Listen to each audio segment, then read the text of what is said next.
Response video to Professor Anton. Once again using Piro's tool thing here.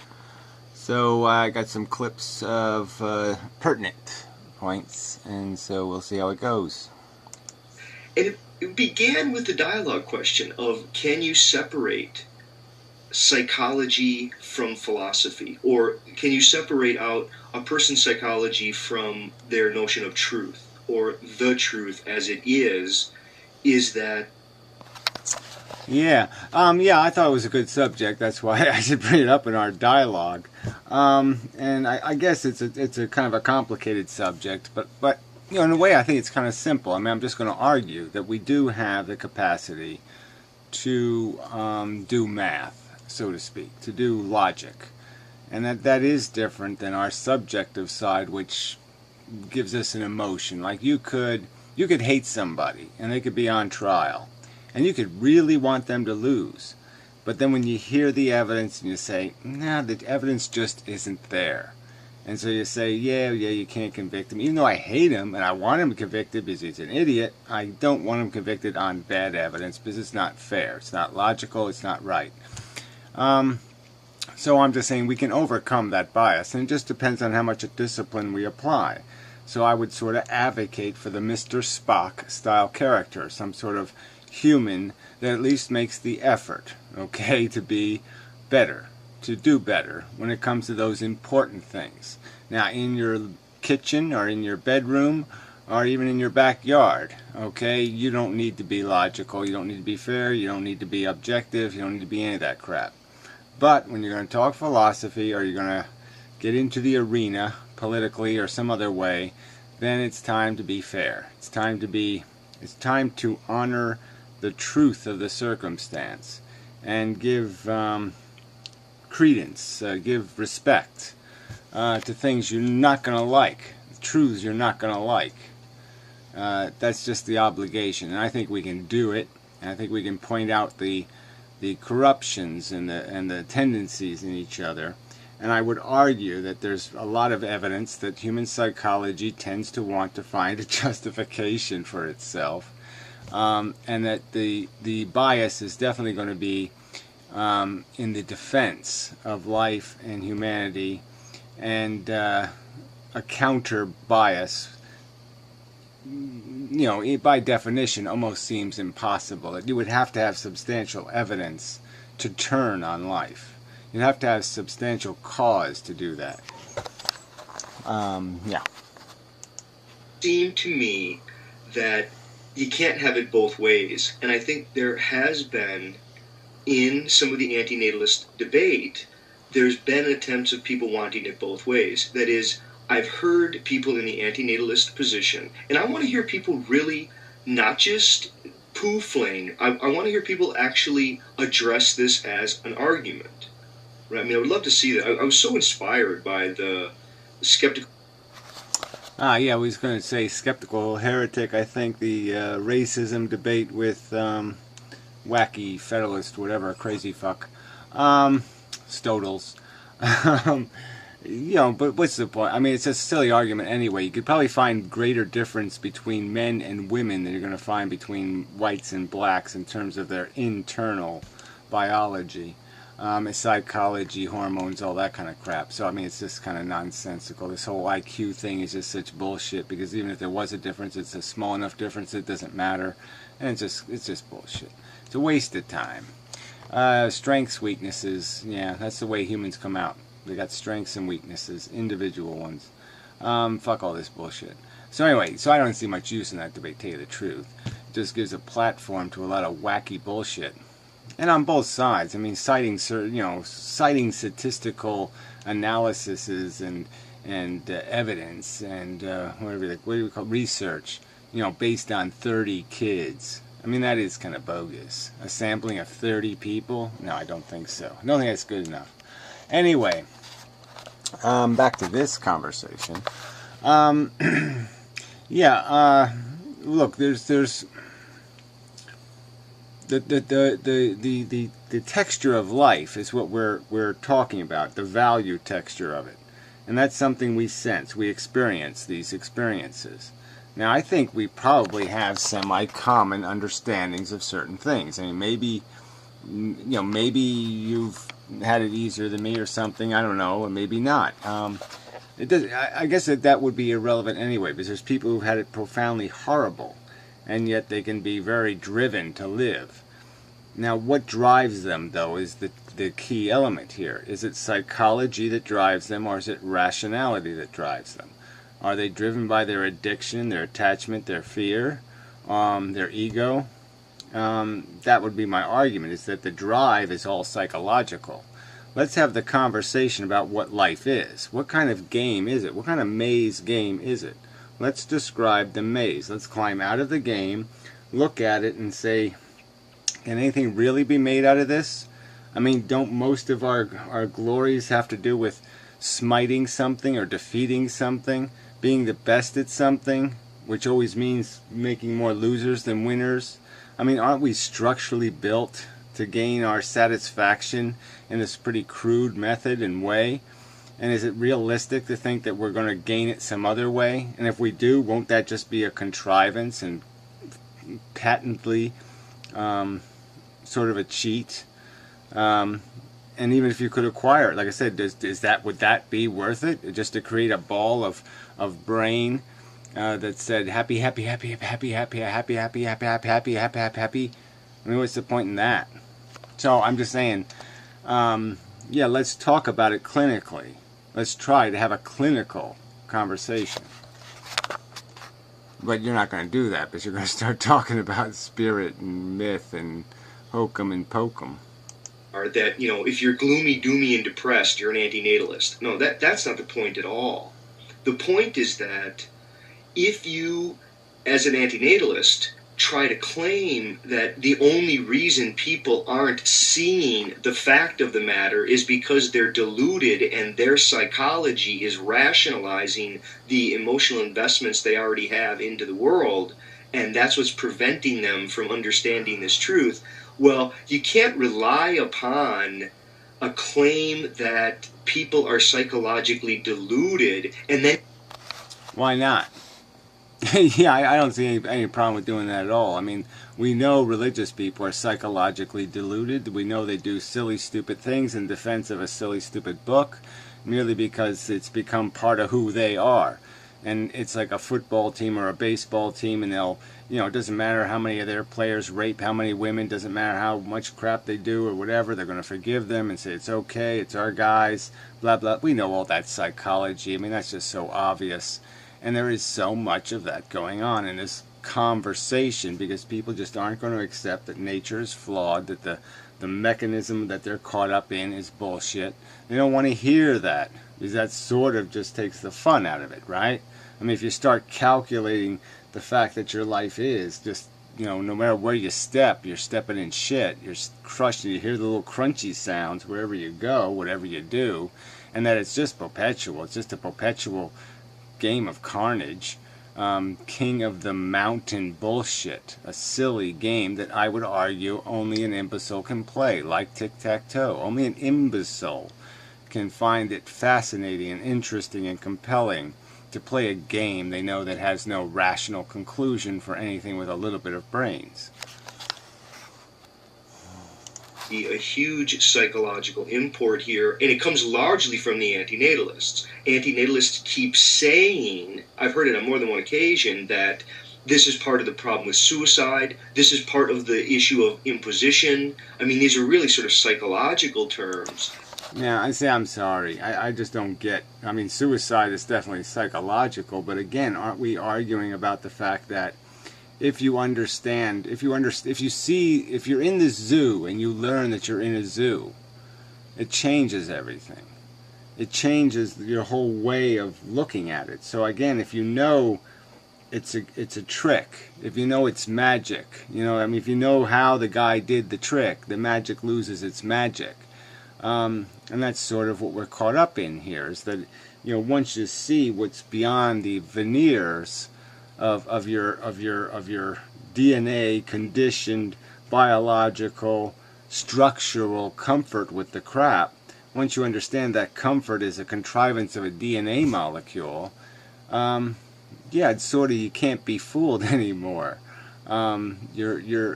It's like, I can talk about my own experience. There was a point where all of a sudden I looked at a turkey carcass on the dining room dinner table and said, that's a dead bird. I mean, that's just a bird that was completely disposed of for our convenience. Its life was a complete, it was completely used by us. It has a backbone, and it has all these little structural things like I have. It has biology, needful biology. It needed comfort. And what did it get? It got served up on a dinner table. I know I wouldn't want to be served up on some other being's table. So, it'd be just hypocrisy for me to go back and pretend I don't know what I know. I know it's an animal. It's not just a chocolate rabbit. I guess that was done. Next clip then. But you see the continuous slip and slide between the kind of evils and horrors and hardships and damage that are inflicted by people in their thoughtlessness and in their stupidity and in habits that we perhaps need to challenge and question, as opposed to those that just come from natural disaster, that come from the capricious ways of nature with, again, natural hardships of resistances and those sorts of elements. I think people really need to stay vigilant on that, on what are the differences between. Yeah, well, like you say, you could say that that's the important structural problem, is just which with the human messes, because that's the grotesquely, obviously unnecessary stuff. But that's the same dilemma of the Buddha, right? I mean, the concession is it's stupid, it's really messy and sloppy and ugly, but there's this sense of, well, we can't do anything about it. Well, we sort of can now. We can sort of, it's within our realm of possibility to say, no, we can stick a knife in nature's gut. We can take out this monster.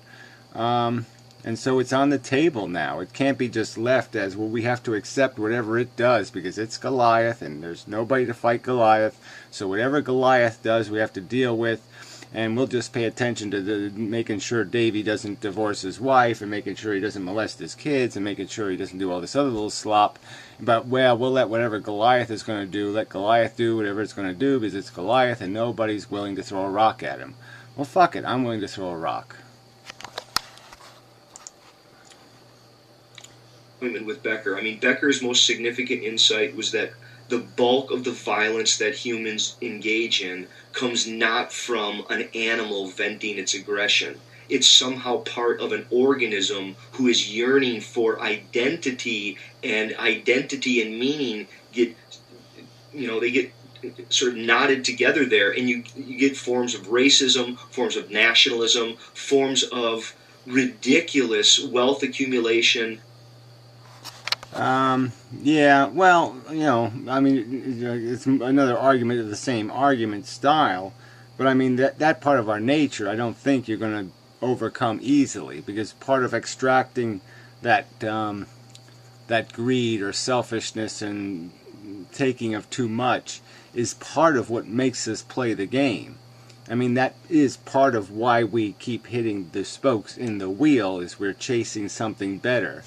And if everything becomes verboten, we can't win because we're going to create losers, and we can't do this. There's going to be a problem because I don't think our egos are going to be fed, and they do need feeding. So unless you extract that from us, you're going to have a hard time, and I'm not sure you can extract it and maintain an erection and such.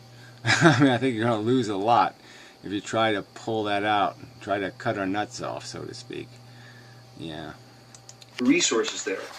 I think you could say the same about vegetarianism. I think vegetarianism, for many people, it's a cultural life practice. For other people, it was a consciously chosen decision, and it sometimes can be a real pain. You go someplace and you always have to be difficult, going, oh no, please, can you have something that doesn't have meat on it? Yeah, well, look, I don't think there's a small percentage of vegetarians who are vegetarians just for health reasons, okay? But the majority of vegetarians, I think, are vegetarians because of ethical reasons.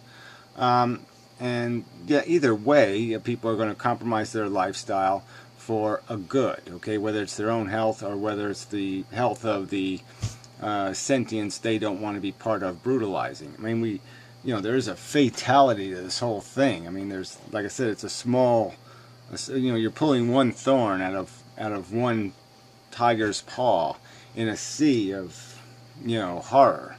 But it's the only thing you can reach. I mean, that's all I've got. All I can reach is that one thorn. I can't. The civilization won't let me grasp any other thorns in any other paws. So you do what you can. You can do what's within your scope of control to make a statement that I'm not going to be part of it. It's a protest. Resources there. I think you could say the same about vegetarianism. I mean, I think vegetarianism, no good. For many people, it is. We'll zoom up. I don't know why I did so much of this clip. Educate themselves into realizing that it doesn't have to be that way. Or, what about fish? I mean, our fish meat, some of it gets very tricky. Okay, so at any rate, to what extent is it under conscious control? By the time you get to the antinatalist, now you already have birth control. So in some way, birth control gets it one leg up on the peace and on the vegetarianism. I mean, to be a vegetarian is very, very difficult if you live in a culture. Let's keep going. Where meat eating and barbecuing and, everywhere you go, people are throwing meat around you and they sort of celebrate meat. And the same way that, to be very peaceful and to be nonviolent and to practice utter nonviolence is very difficult in a culture where you're continuously at war and you have to deal with veterans and other people and supporting the troops and understanding international and, geopolitical conflict. I think it makes it very difficult for a person to be overtly and to speak out against any act of violence or aggression. Again, yeah, I don't think that's that difficult to do. But I hear what you say. There's a price you're going to pay for it. You might offend some people somewhere, that's for sure, with both of those causes.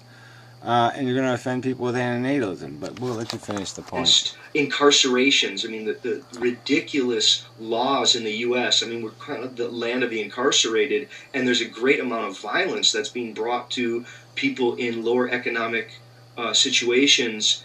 And, okay, so when you get to all of these, I mean, I think that the question is that, okay, so the learning how to be peaceful seems to be very, very difficult.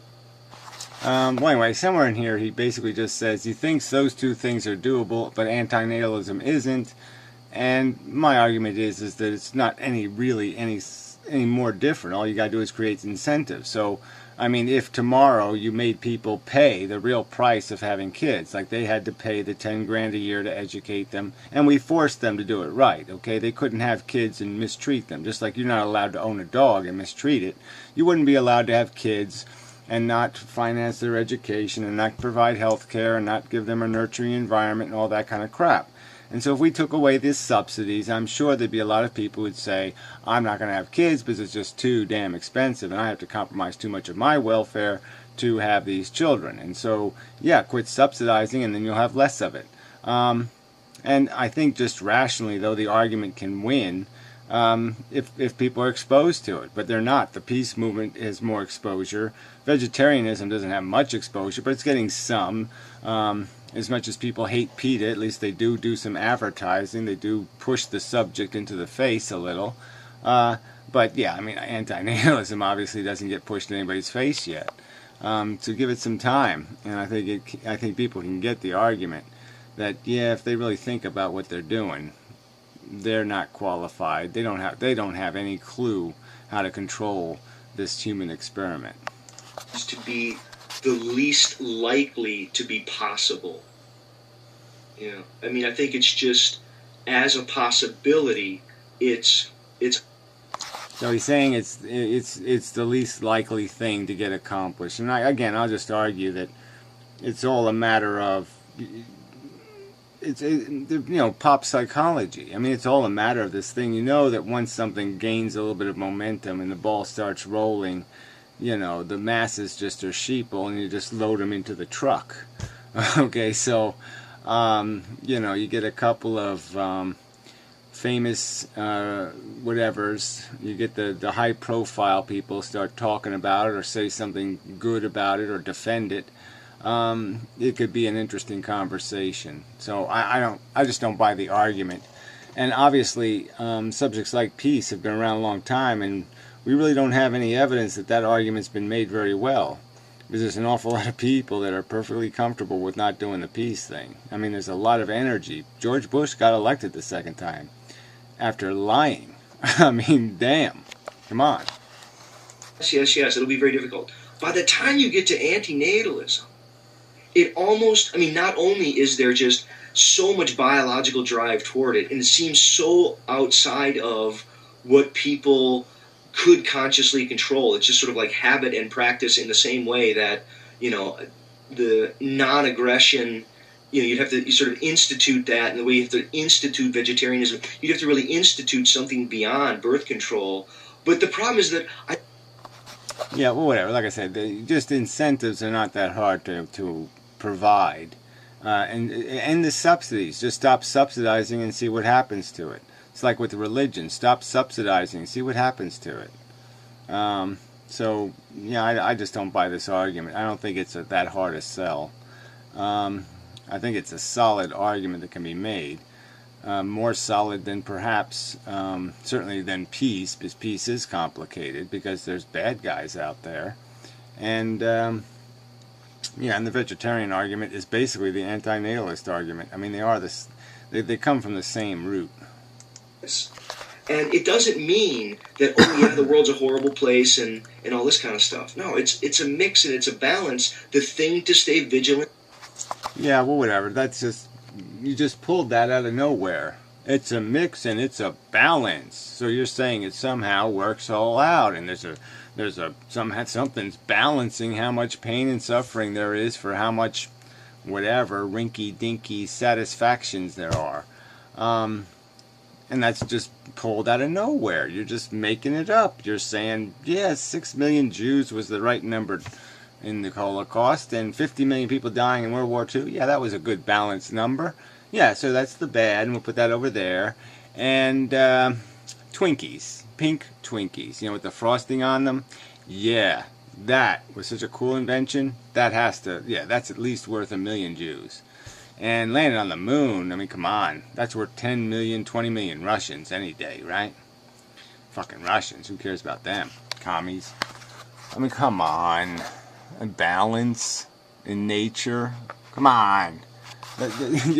Yes, animals will survive.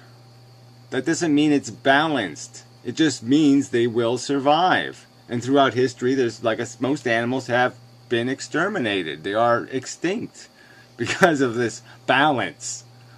Ugh. People it's not that they're disagreeing that suffering is bad. It's that they're going to say that suffering is not the definitive representative. Yeah, well, it is, though. I mean, I think it is the currency of value. It is the most weighted coin of the realm. And yes, the pleasure thing is sort of interesting. The addiction satisfaction thing is kind of weird and interesting. But let's get real. Okay? I mean, that's a $3 bill. That's a weird piece of currency. And we know for sure, though, if you can pluck a horror out of somebody's life, if you can prevent their cancer, or prevent some harm coming to them, that's a biggie. Yeah. So, come on. Anyway. So I guess that's all I did. He did talk for another 2 minutes, but it doesn't really matter, right? Yeah. Anyway, I think he was selling a book at the end, so yeah, we don't need that part. But anyway, yeah, so, yeah, I mean, the conversation has to continue, but I mean, we're going to have to, bullet point this stuff or something. Like, what fundamental description of the life game. And we have to go through this crap because, in my opinion, you're still kind of denying our evolutionary roots and the fact that evolution really doesn't provide much room for this accomplishment thing, because it's just about DNA molecules competing with their own relatives to win the trophy of survival, and it's just a trophy. It doesn't mean anything. It's just a trophy. There's no, the winner didn't do anything of merit. The winner didn't, it's not an accomplishment. It's just a process. And it's a process that just could come up with anything, and it wouldn't matter. And we can see from what did win that sometimes things win for little cheaty reasons that have nothing to do with its merit, but it has to do with a freaking asteroid crashing into the planet. So, or comet. Alright, anyway, enough of the video. So, till the next time, and such, and so forth and whatnot. I hit the button.